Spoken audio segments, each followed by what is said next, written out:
সুদের লেনদেনকারী এবং যারা দাদন ব্যবসায়ী আছে তাদের এই সমস্ত আইন বহির্ভূত কর্মকাণ্ড বন্ধে একটা রিপ্রেজেন্টেশন বা দরখাস্ত দিয়েছিলেন একজন পিটিশনার শচীন্দ্রনাথ শীল নামের এক ভদ্রলোক। তো উনি হচ্ছে আজকের এই রিট পিটিশনের পিটিশনার। এটা দিয়েছিলেন মাইক্রো ক্রেডিট রেগুলেটরি অথরিটির চেয়ারম্যানকে। তো সেইটা নিষ্পত্তি উনি করেননি, যার জন্য উনি এগ্রিভড হয়ে রিট পিটিশন ফাইল করেছেন মহামান্য হাইকোর্ট ডিভিশনে মাননীয় বিচারপতি জনাব আশরাফুল কামাল এবং মাননীয় বিচারপতি জনাব কাজী ওয়ালুল ইসলামের কোর্টে। আজকে এটা শুনানি হয়, এর আগেও 3 দিন শুনানি হয়েছে। তো মহামান্য আদালত সন্তুষ্ট হয়ে আজকে রুল ইস্যু করেছেন এই মর্মে যে যে চিঠিটা দেওয়া হয়েছিল দাদন ব্যবসা এবং ব্যক্তি পর্যায়ে সুদের লেনদেন বন্ধের প্রতিকার চেয়ে যে চিঠিটা দেওয়া হয়েছিল সেটা নিষ্পত্তি যে করে নাই, এটা যে ইনেকশনটা এটা কেন অবৈধ ঘোষণা করা হবে না এবং এই ধরনের কর্মকাণ্ড যারা করছে তাদের বিরুদ্ধে ব্যবস্থা কেন গ্রহণ করা হবে না, এই মর্মে রুল ইস্যু করেছেন, রুল নাইসা ইস্যু করেছেন। অ্যাট দ্য সেম টাইম একটা ডাইরেকশন দিয়েছেন মাইক্রো ক্রেডিট রেগুলেটরি অথরিটির চেয়ারম্যানকে, যাতে 2 মাসের মধ্যে পিটিশনারের সংশ্লিষ্ট দরখাস্তটি নিষ্পত্তি করে প্রয়োজনীয় আইনগত ব্যবস্থা নেয়।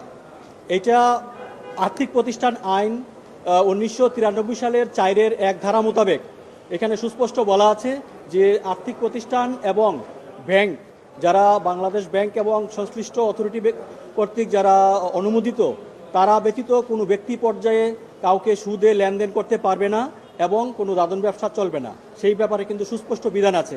আমরা মহামান্য আদালতকে সেই বিষয়টা বোঝাতে সক্ষম হয়েছি। এছাড়াও ব্যাংকিং কোম্পানিজ অ্যাক্ট আছে, ওখানেও এই ব্যাপারে কিন্তু সুস্পষ্ট নির্দেশনা আছে। এছাড়া মাইক্রো ক্রেডিট রেগুলেটরি অথরিটিতে সংশ্লিষ্ট বিধান আছে এই ব্যাপারে, এবং মাইক্রো ক্রেডিট রেগুলেটরি অথরিটির কাজই হচ্ছে যে যারা ক্ষুদ্র ঋণ সংক্রান্ত বিষয় আছে।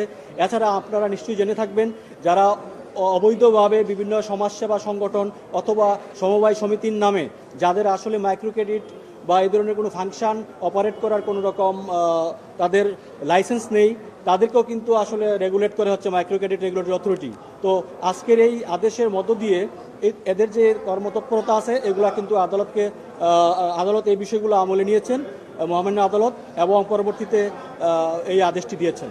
ব্যাংক এবং আর্থিক প্রতিষ্ঠান ছাড়া যারা অননুমোদিতভাবে ব্যক্তি পর্যায়ে এগুলো করছে তারা সাধারণত উচ্চ হারে সুদ নেয় এবং গ্রাম পর্যায়ের একদম রিমোট এরিয়ার যারা একদম আনপ্রিভিলেজড মানুষ আছে বিপদগ্রস্ত তাদেরকে জিম্মি করে ব্ল্যাঙ্ক চেক এবং স্ট্যাম্প নিয়ে নেন। পরবর্তীতে এমন ঘটনাও আছে যে ভিটেমাটি ছাড়া হয়েছে, এলাকা ছেড়ে চলে গিয়েছে, তাদেরকে নিষ্ঠুর নির্যাতনের শিকার হতে হয়েছে।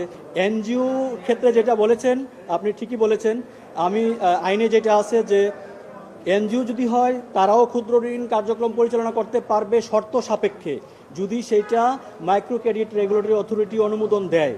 এবং এটা যেহেতু রেগুলেটিং বডি এবং এনজিও ব্যুরো আছে, আপনি জানেন এনজিও ব্যুরো থেকে কিন্তু তাদের পারমিশন নেওয়ার বিষয় থাকে, তারা যাদেরকে পারমিশন দেওয়া আছে তারা পারবে।